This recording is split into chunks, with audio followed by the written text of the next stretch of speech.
Volume 1, Book 8, number 445. Narrated by Aisha.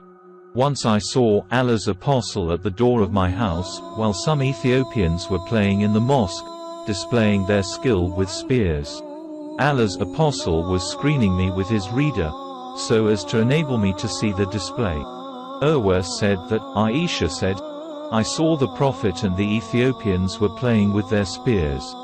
Volume 1, Book 8, number 446. Narrated by Aisha. Barira came to seek my help regarding her manumission. I told herself you like I would pay your price to your masters, but your al-wala, one, would be for me. Her masters said, if you like, you can pay what remains, at the price of her manumission. Sufyan the sub-narrator once said, or if you like you can manumit her, but her inheritance, al-wala, would be for us. When Allah's apostle came, I spoke to him about it. He said, buy her and manumit her. No doubt al-wala, one, is for the manumitted.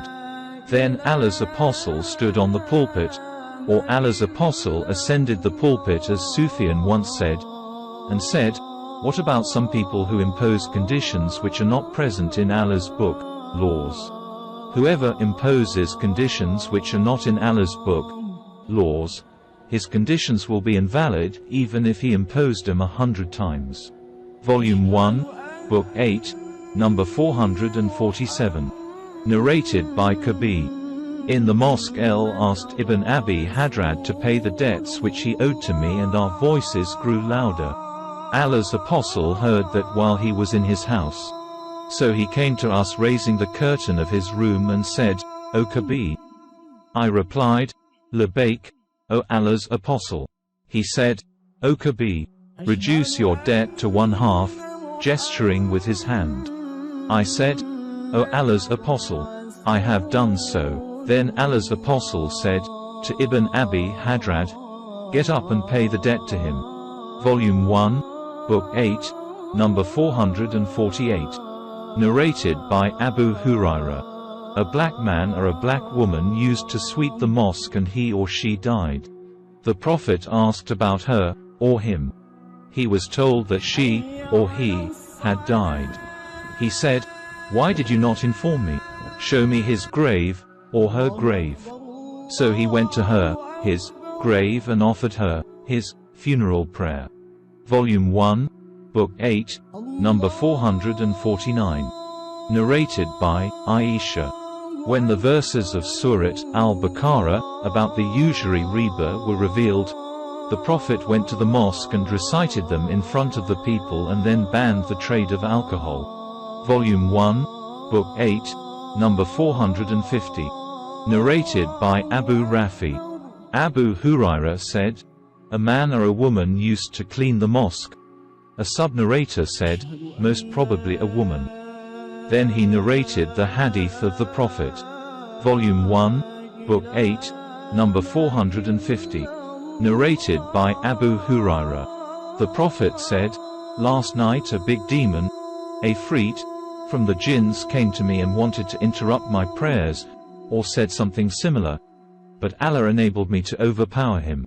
I wanted to fasten him to one of the pillars of the mosque so that all of you could see him in the morning, but I remembered the statement of my brother Solomon, as stated in Quran, my Lord, forgive me and bestow on me a kingdom such as shall not belong to anybody after me.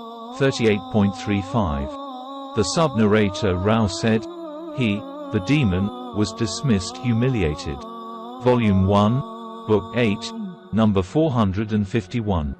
Narrated by Abu Huraira. The Prophet sent some horsemen to Najd and they brought a man called Thumama bin Uthal from Bani Hanifa. They fastened him to one of the pillars of the mosque. The Prophet came and ordered him to release him. He went to a garden of date palms near the mosque, took a bath and entered the mosque again and said, none has the right to be worshipped but Allah, and Muhammad is his apostle, i.e. he embraced Islam. Volume 1, Book 8, number 452.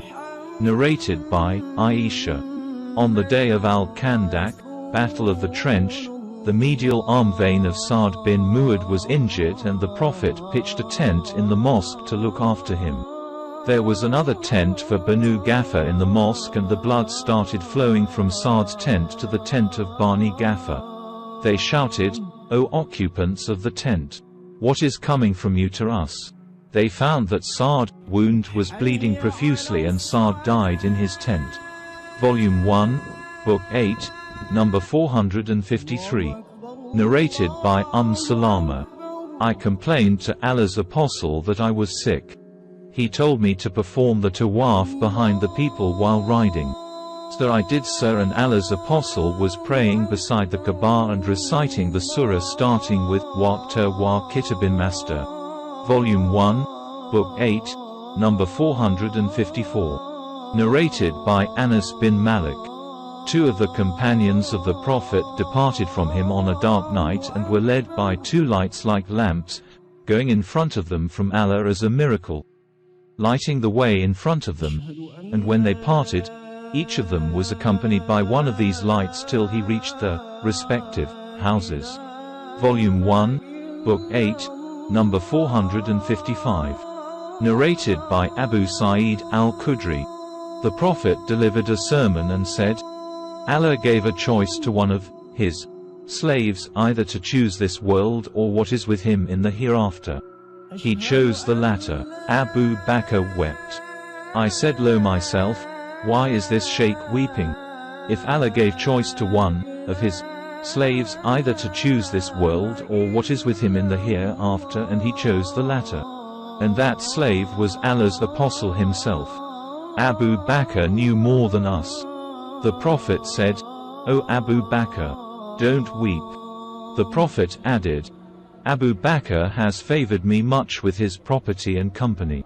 If I were to take a Khalil from mankind, I would certainly have taken Abu Bakr, but the Islamic brotherhood and friendship is sufficient. Close all the gates in the mosque except that of Abu Bakr. Volume 1, Book 8, number 456. Narrated by Ibn Abbas. Allah's Apostle in his fatal illness came out with a piece of cloth tied round his head and sat on the pulpit. After thanking and praising Allah, he said, There is no one who had done more favor to me with life and property than Abu Bakr bin Abi Quhafa. If I were to take a Khalil, I would certainly have taken Abu Bakr, but the Islamic brotherhood is superior. Close all the small doors in this mosque except that of Abu Bakr.